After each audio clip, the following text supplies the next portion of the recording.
Hi kids, welcome to Terry on Tuesday.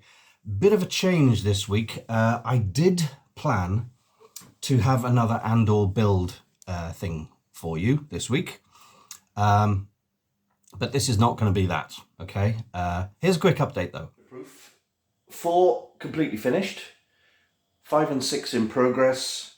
That's number 5. Just started putting the strip around. I've run out of three types of glue now. My industrial strength super glue's gone, my Zappa Gap's gone, and a very cheap bottle of super glue from Poundland has gone as well. So I've got to get some more glue. Never mind.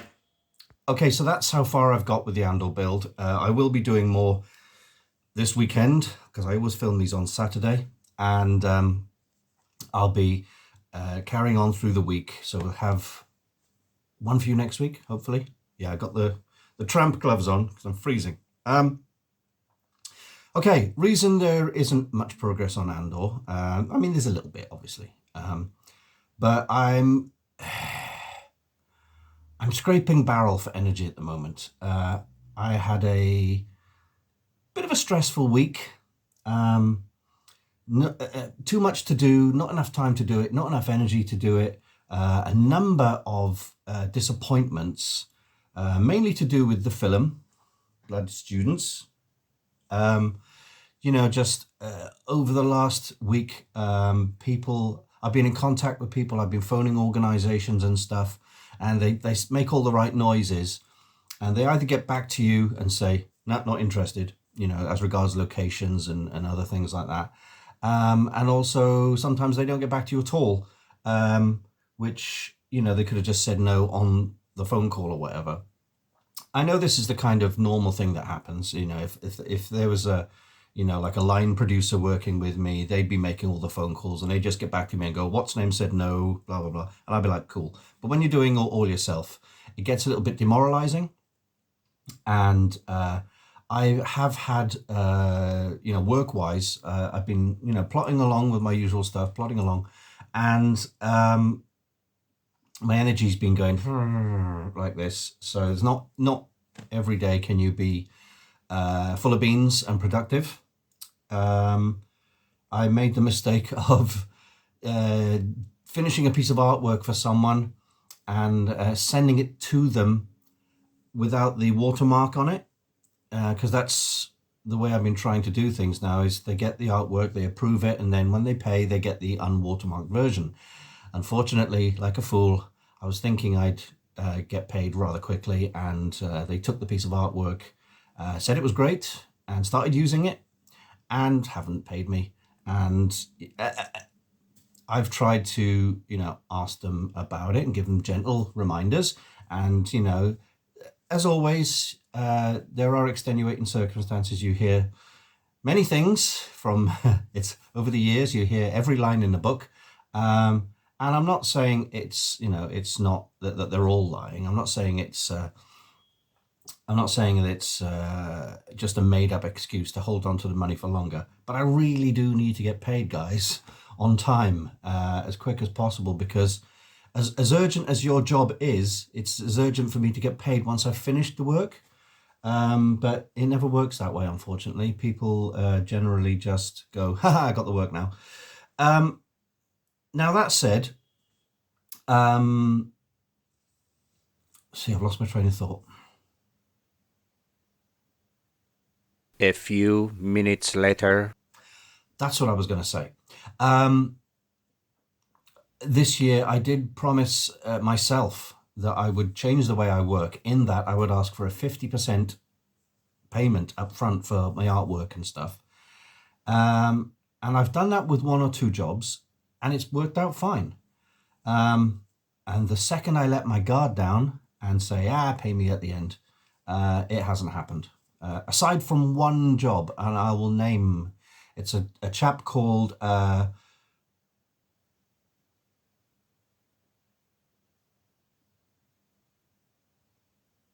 Simon, who is come back to me for a second job. He owns 2 stunning Daleks, and I make the pull-up banners for them to go behind when they're on display at conventions and stuff. Simon's been great every step of the way. Hasn't been asking for the world on a stick. He tells me clearly what he wants. I do it, make a few tweaks, and he's happy, and he pays up immediately. So, thank you, Simon, for that. You've been a kind of a light in a dark week for me. So, yeah, being a dark week, I don't feel very productive. I've been, like I say, plodding along with whatever I can. But I think this weekend, today being Saturday, is a day where I'm just going to sort of put my feet up and recharge.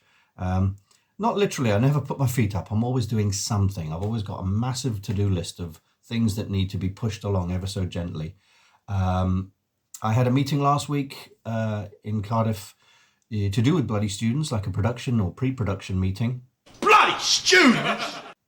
And the chap I was meeting with was a good boost. He promised his support and said, I am here if you need help or a second opinion on things. And we came up with a number of ideas.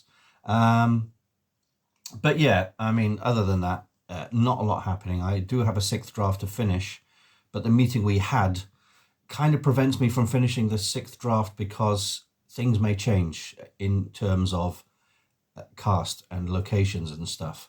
I don't want to lose any of my cast, but if I can, I might have to, just to kind of scale things down. You'll remember just over a year ago when I started this film in the first draft, it was a Hollywood epic. It was wildly ambitious.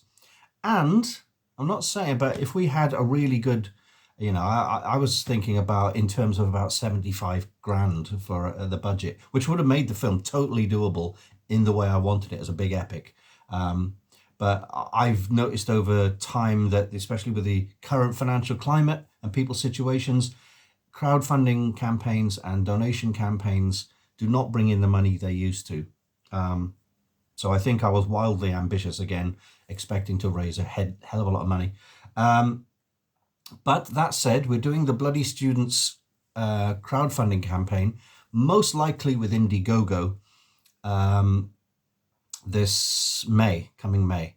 I do need a lot of help with that in every aspect. I need help with sitting down and working out the logistics of it. What would be the rewards and the perks, or whatever you want to call them, what the people get in return for their donations. It's all got to make sense. It's got to make financial sense. With Offworld, myself and Danny sat down for a day and had all these labels with the addresses, and we packed everything and the postage, and then you got people coming back to you going, I didn't get my rewards. And I go, well, we sent them out. And they go, well, I moved house. I go, did you tell us? No. Well, what am I supposed to do about that? So there's a lot of logistical stuff to do. And also, once that's all done, I'm going to shoot the video talking to you chaps and the rest of the world, trying to explain what the film is and why I'd like help funding it. And I've got to keep in contact with the cast. I've got makeup tests to come and costume tests and all sorts of stuff.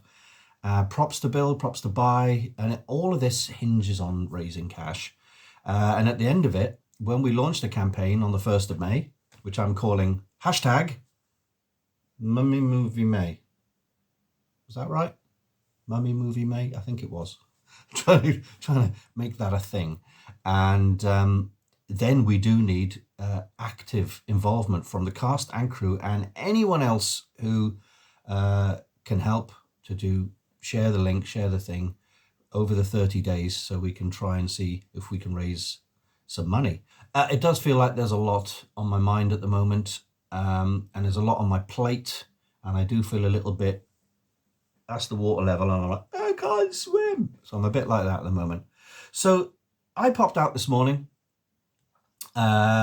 just to go to the post office, etc. And I thought I'll take a rummage through the local charity shop, and I've bought some stuff. Coffee break. Oh, God, that's good. Back to it. I went to the charity shop and I had a little rummage around in their DVDs and CD section. And I bought a stack of DVDs, well, a small stack, well, 5, and 2 CDs. And before anyone says, Why are you spending money on DVDs if you've got no cash? so for a start, my local charity shop sells DVDs for 5 pence.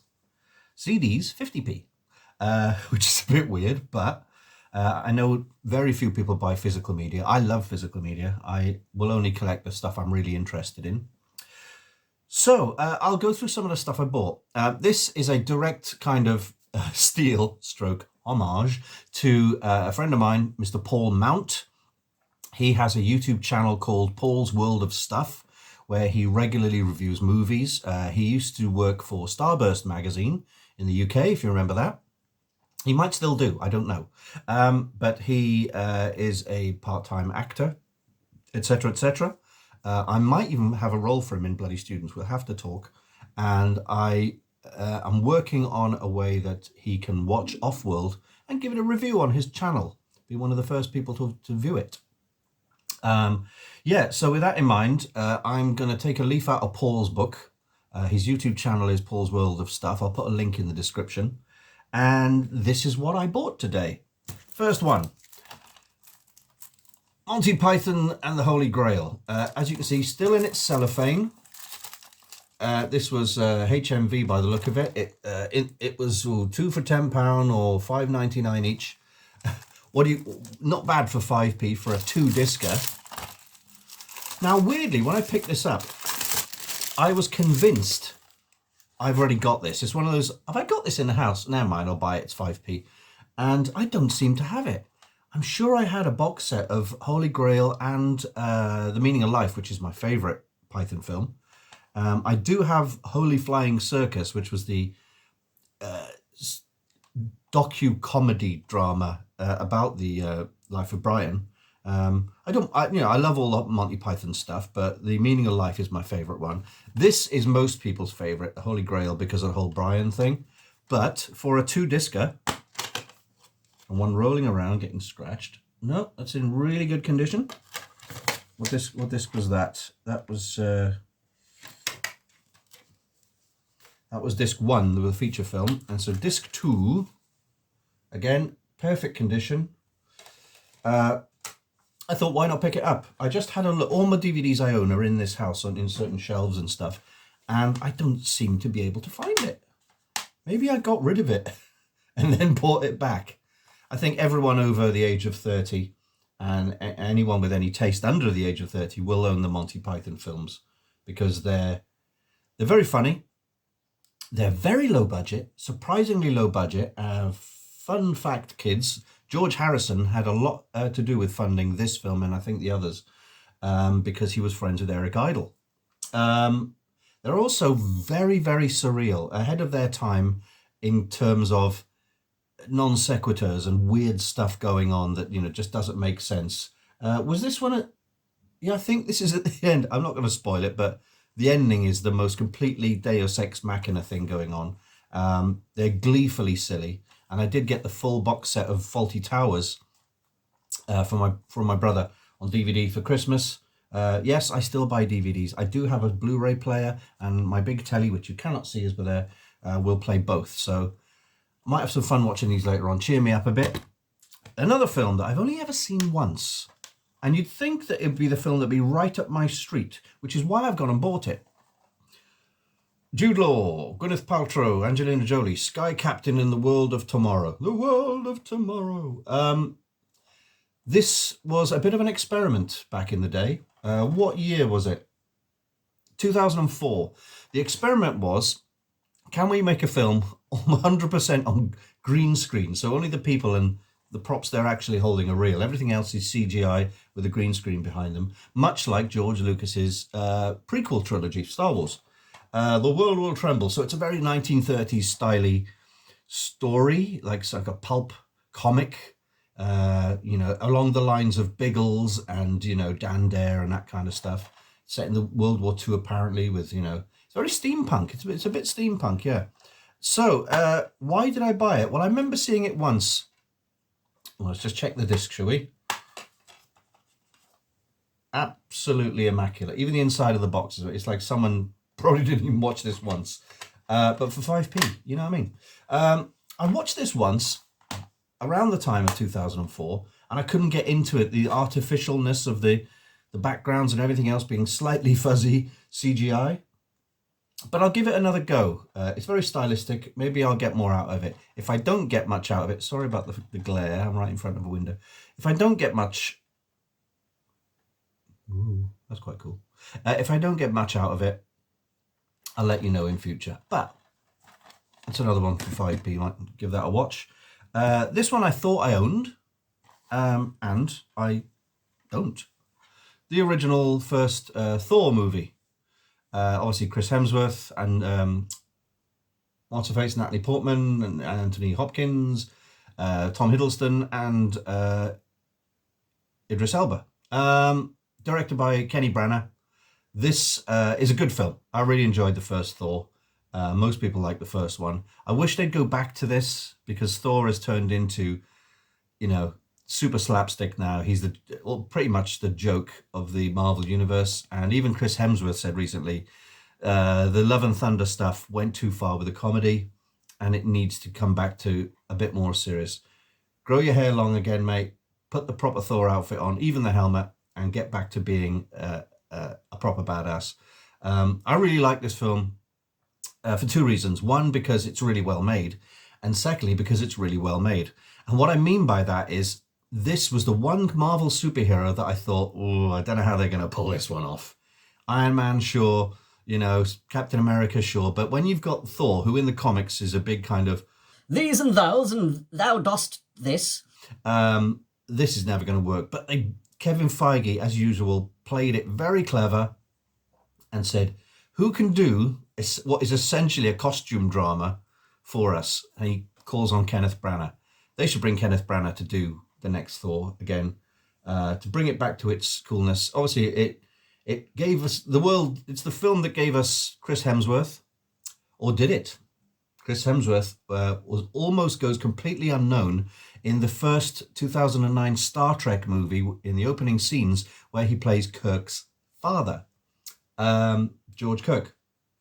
But this is what launched him as an international superstar, and he's great in it, and Loki's great in it, obviously, and the Destroyer character, which appears to destroy a small town, is complete copy of Jack Kirby's artwork from the comic. They didn't change it at all. They just said, make that in CGI. And I really like that. Also gives us a look at Phil Coulson, who was also in Iron Man, etc.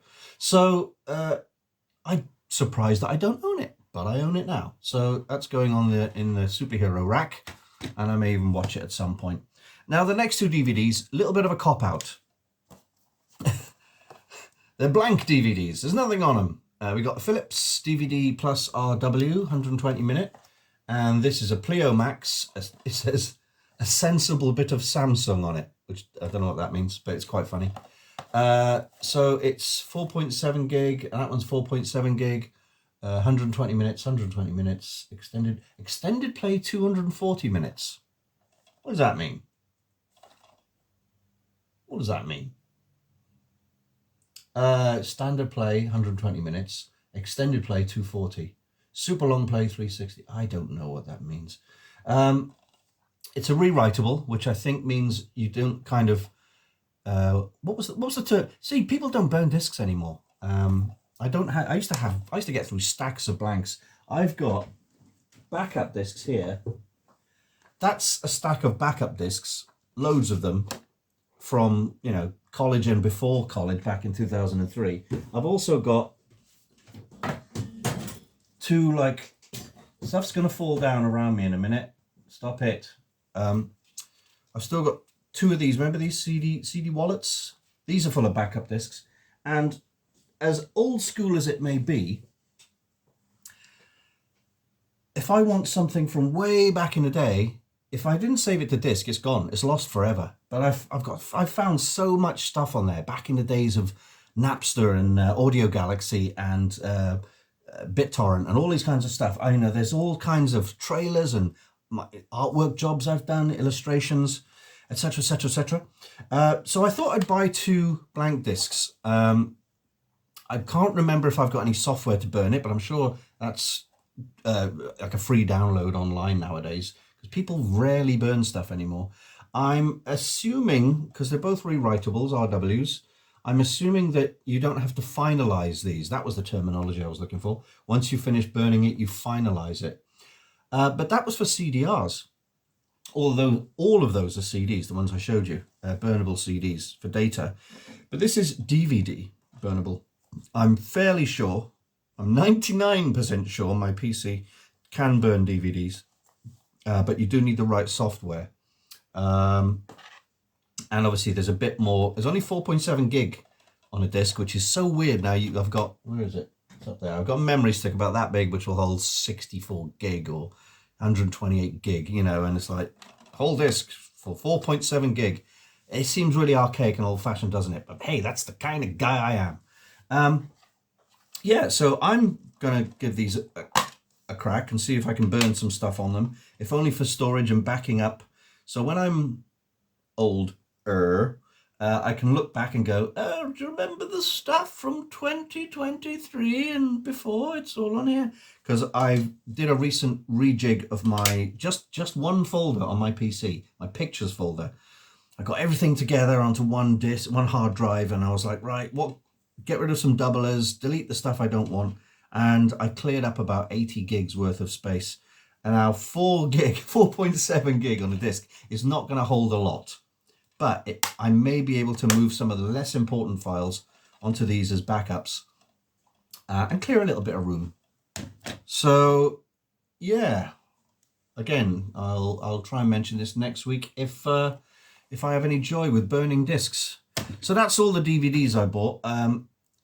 Now this came to a grand sum of 5, 10, 15, 20, 25p, but I didn't have any coinage on me because we live in a cashless society, or about to.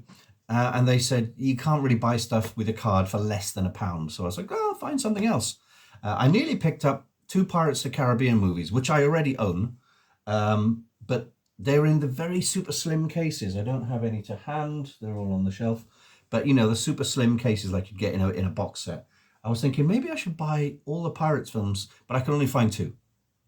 So I put them back. And the only Pirates film I don't own is Salazar's Revenge. Or as you may know of it in the States, Dead Men Tell No Tales. Don't know why they didn't just call it that. So I went back to the CD rack and I thought I'd buy 2 CDs. So the first one is in ridiculous condition. It's level best, the best of level 42. Now, I'm not a huge level 42 fan. Obviously, I like the hits. Level 42, look at the grime on that. It's like filthy and yellow. Look at that. Eee. I might have to chuck this jewel case and get another one from somewhere. And, yeah. 18 hits on here. Lots of the stuff. Like I say, not a massive level 42 fan, but they're always sort of omnipresent in your teenage years of the 80s and maybe the 90s. Songs like Running in the Family, Something About You, It's Over, Hot Water, Heaven in My Hands, The Chinese Way, Leaving Me Now, Lessons in Love, that's the big one, and a couple of others that I've never heard of. So I thought that's a good way of getting a bit of new music. You just, burn the disc to your PC as MP3s and listen through it and keep the ones you like. I once met Mark King from Level 42, like dropping the names, when we were recording our very first single as a band. Have I got it here? I do have it, a copy of it here. Our first single was called Bring On the Sunshine on East West Records. As Mr. Dr. Mad Studio, who follows my channel, knows, he's gone and bought the 2 singles that we put out, so thanks for that.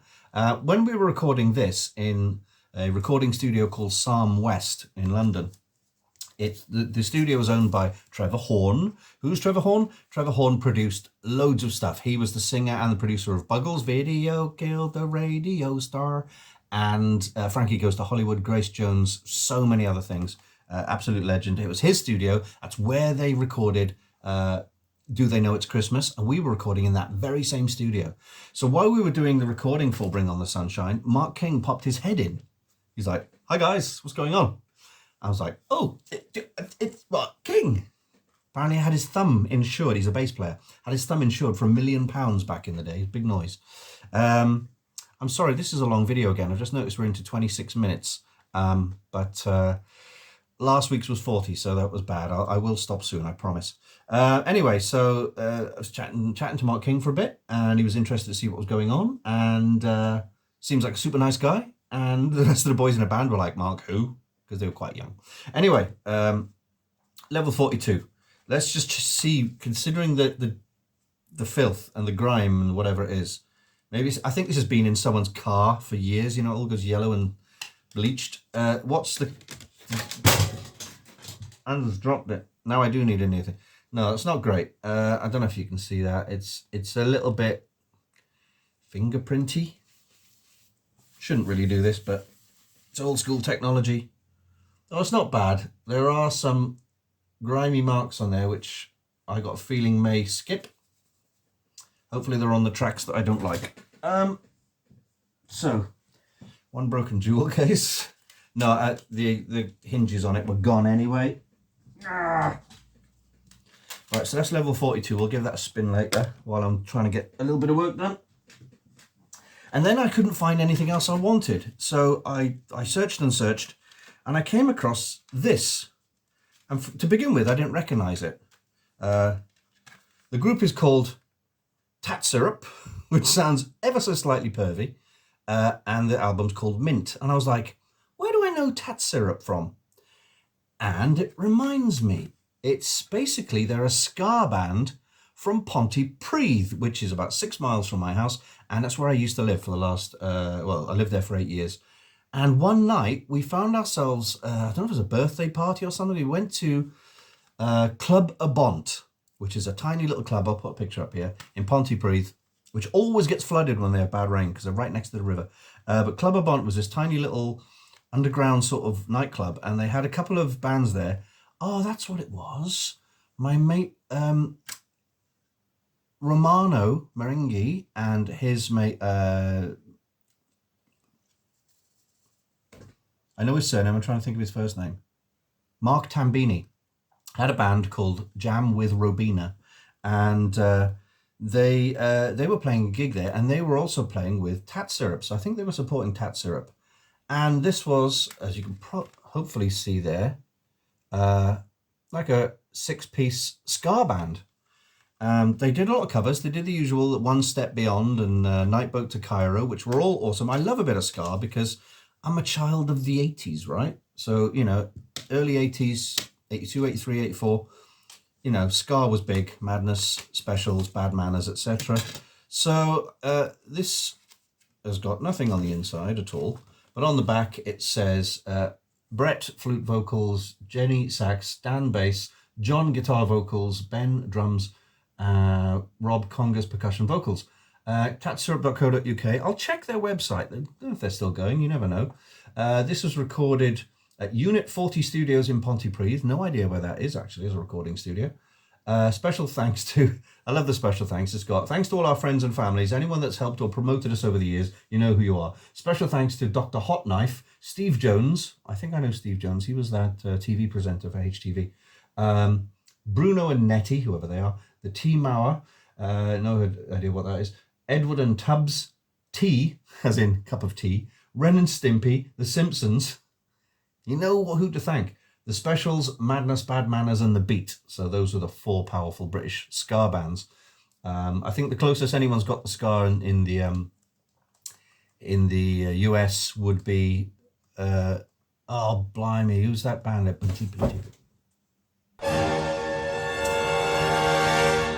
That's a sign for me to get on with it. Anyway, that band did I ain't the sharpest tool in the... Was it The Offspring? I'm not sure. That kind of band. So, I'll do a bit of research while listening to these guys. What tracks are on there? Only 6 tracks, so it's an EP. 2009 this was, so that was around the time I was living in Pontypridd. Track 1, Lumpy Dub. Track 2, Phone Song. Track 3, Galileo. Track 4, Dancing Flats. Dagnabbit Flats. I'm trying to read this backwards on my phone. 5, Yesterday's Chemicals. We've all had a bit of that. And 6 is Magnifico. So 2 tracks there, very Bohemian Rhapsody influenced. I've never heard them. So there's no covers on this. They're all original, as far as I know. There might be covers of very old Scar tunes, but that is, again, another broken jewel case, which I shall replace. That's Tat Syrup. See if they're still going, etc. But if you ever remember Tat Syrup, or if you're a member of the band, just know that I really, really enjoyed that night out in Ponte, in that little club, dancing around to ska music. And everyone around me was going, look at the old guy. And we're like, yes. So have a bit of ska. Anyway, that's it for me for this weekend. Sorry it hasn't been any show and tell and build stuff. It's just, like I say, occasionally I can't be all things to all men, all women, or anybody, to be honest. Doing a video like this is a nice way of winding down. It's easy to upload, and I just need to I say rest. I've got stuff to do this weekend, but I'll do a bit less and try and recharge the batteries for next week. So thanks for watching through a whole 32 minutes. Oh my God. Hopefully it'll be less than 32 minutes. I'll try and chop bits out. And take care now. Bye-bye then.